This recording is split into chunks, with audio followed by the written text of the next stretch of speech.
Bismillahirrahmanirrahim. Assalamualaikum warahmatullahi wabarakatuh. Video ini merupakan video baru mengenai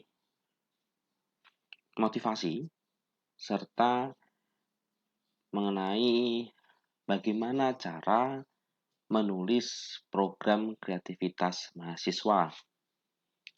Namun, di video yang pertama ini, saya akan memberikan motivasi, saya akan memberikan alasan kenapa mahasiswa Indonesia itu wajib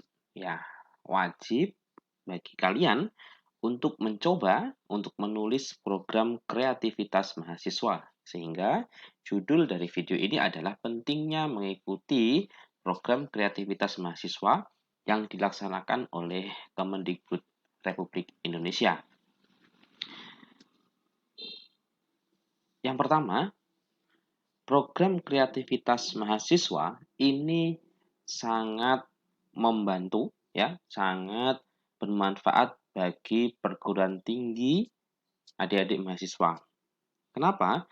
Karena akan membantu pemeringkatan perguruan tinggi. Jadi ketika mahasiswa menanyakan bagaimana kualitas perguruan tinggi, bagaimana pemeringkatan perguruan tinggi, maka perlu ada campur tangan, perlu ada peran dari mahasiswa untuk ikut serta dalam memberikan nilai dalam pemeringkatan perguruan tinggi. Karena dalam pemeringkatan perguruan tinggi ini ada poin terkait aktivitas mahasiswa, kegiatan mahasiswa.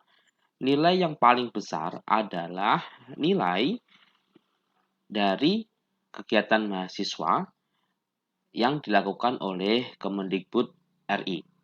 Jadi, di dalam pemeringkatan kemahasiswaan itu ada yang paling besar adalah pemeringkatan atau nilai dari kegiatan Belmawa, seperti itu.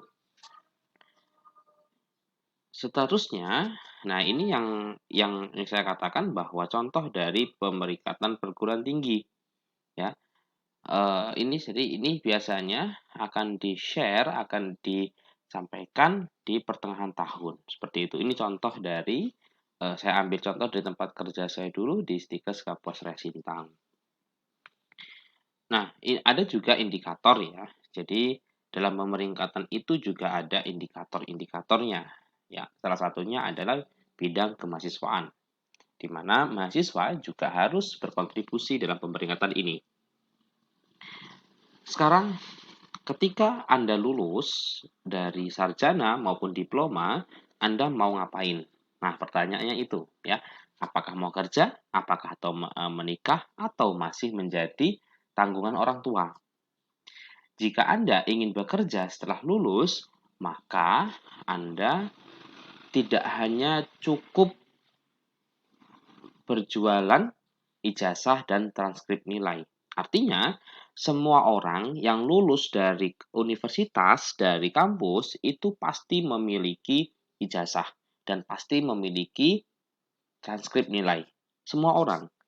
Nah, sekarang pertanyaannya, ketika semua orang itu, dalam tanda kutip ya, berjualan atau menawarkan ijazah dan menawarkan transkrip nilai, maka semua memiliki standar yang sama, ya.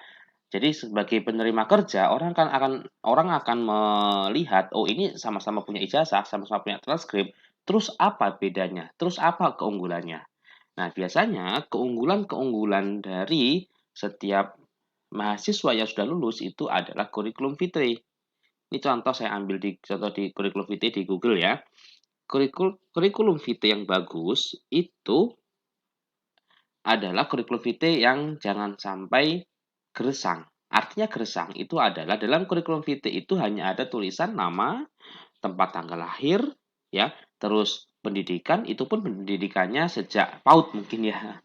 Jadi upayakan kurikulum vitae itu yang menarik. Bagaimana yang menarik? Paling tidak memiliki reward, achievement, ya, organisasi. Ini harus punya. Jadi yang bisa Anda siapkan dari sekarang adalah persiapkan Anda untuk mendapatkan achievement, mendapatkan reward. Paling tidak, dalam 1 bulan itu 1 kegiatan atau lomba yang Anda ikuti. Nah, lomba-lomba yang sering ada, yang pasti ada setiap tahunnya ini adalah PKM ini, Program Kreativitas Mahasiswa. Nah, berbicara program kreativitas mahasiswa, ini ada perubahan-perubahan nama yang dulu dan sekarang. Saya ini menggunakan panduan tahun 2021 ya. Nanti untuk yang tahun 2022 nanti akan atau 2023 dan seterusnya nanti akan ada pembaruan kembali. Contoh misalnya di sini ada kalau zaman dulu ada PKMP atau PKM penelitian. Sekarang namanya PKM riset ya atau sama saja ya penelitian juga.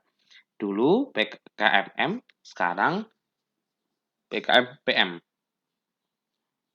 Selanjutnya adalah zaman dulu ada PKMT, sekarang PKM-PI.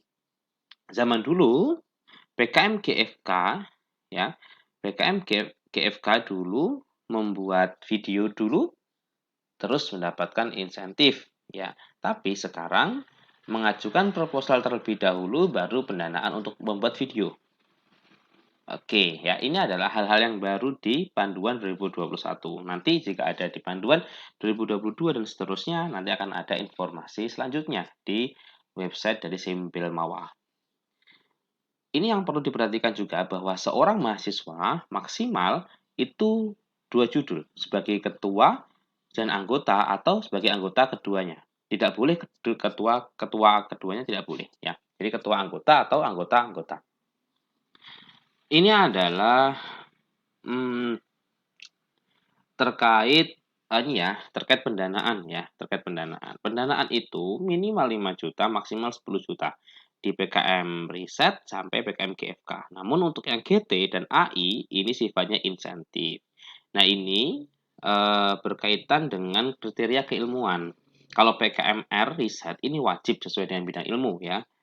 Nah, ini ada juga yang PKMK kewirausahaan. Ini boleh kok tidak sesuai dengan bidang ilmu. Misalnya, Anda orang kesehatan, terus Anda ingin berjualan nih mengenai hal yang tidak sesuai dengan kesehatan ini juga boleh, gitu ya. Jadi sesuaikan dengan kriteria yang ada ini. PKMPI sesuai dengan bidang ilmu, lintas bidang dianjurkan.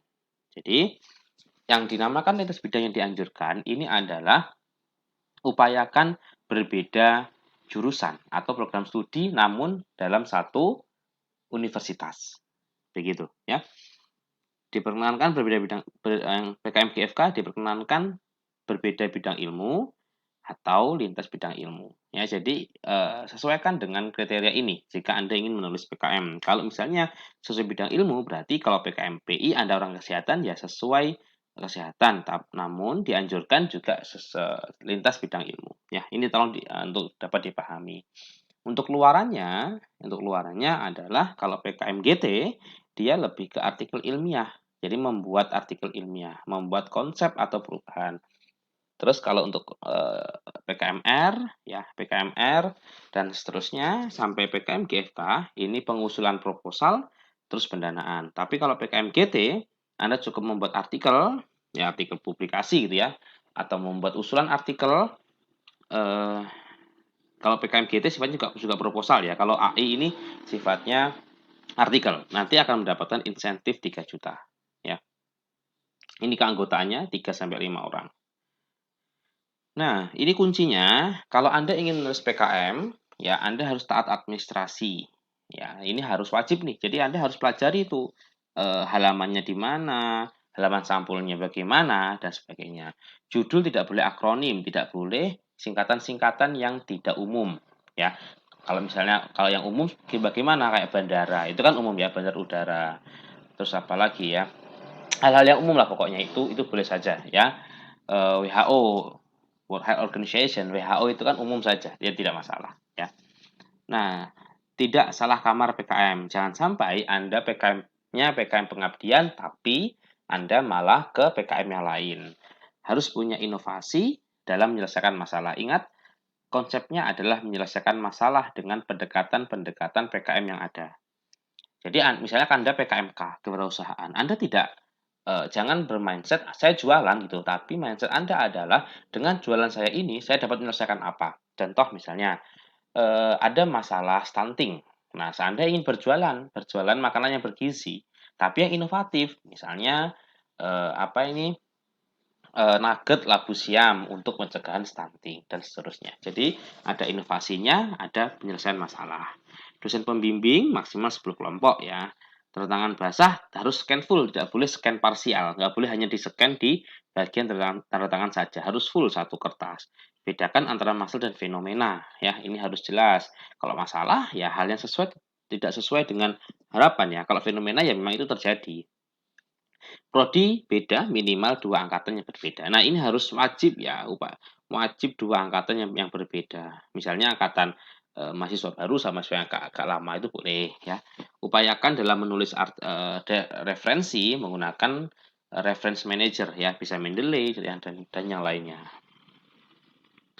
Tiap bab tidak perlu halaman baru, lanjutkan di enter saja ya. Jadi misalnya kalau Anda menulis skripsi itu kan bab 1 terus baru yang bab 1 terakhir itu kan dapat setengah, langsung Anda halaman baru tidak perlu. Langsung di bawahnya saja. Jadi langsung berurutan.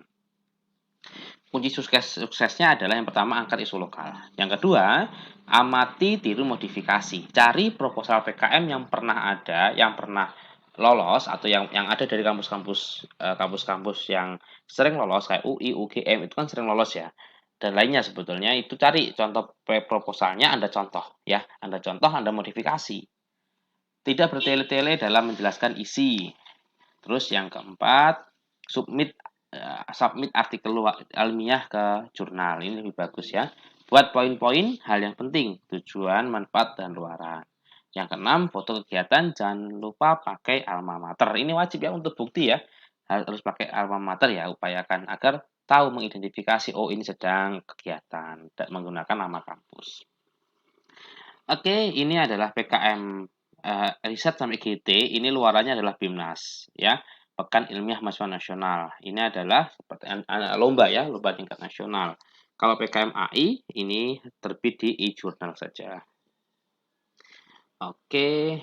Nah, ini setiap kampus biasanya punya kuota masing-masing ya. Kampus ini ada klaster 1 sampai klaster 5. Ini punya kuota masing-masing.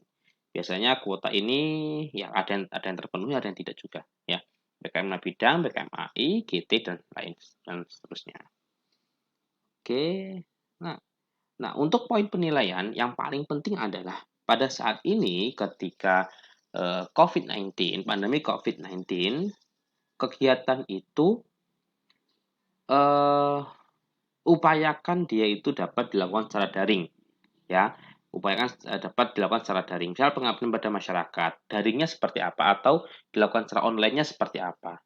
Kalau Anda melakukan luring atau melakukan offline, maka Anda harus jelas menjelaskan bagaimana protokol kesehatannya. Tapi upayakan yang paling utama adalah dengan daring, dengan online. Dan pastikan target sasaran kita itu bisa melakukan menggunakan aplikasi online. Itu Pak, itu dipastikan, ditulis, dipastikan. Bagaimana cara pemastiannya? Ya mungkin bisa dengan penyampaian secara narasi dan sebagainya. Baik, mungkin sekian itu sedikit gambaran dan motivasi kenapa Anda harus menulis program kreativitas mahasiswa. Sekian, terima kasih. Assalamualaikum warahmatullahi wabarakatuh.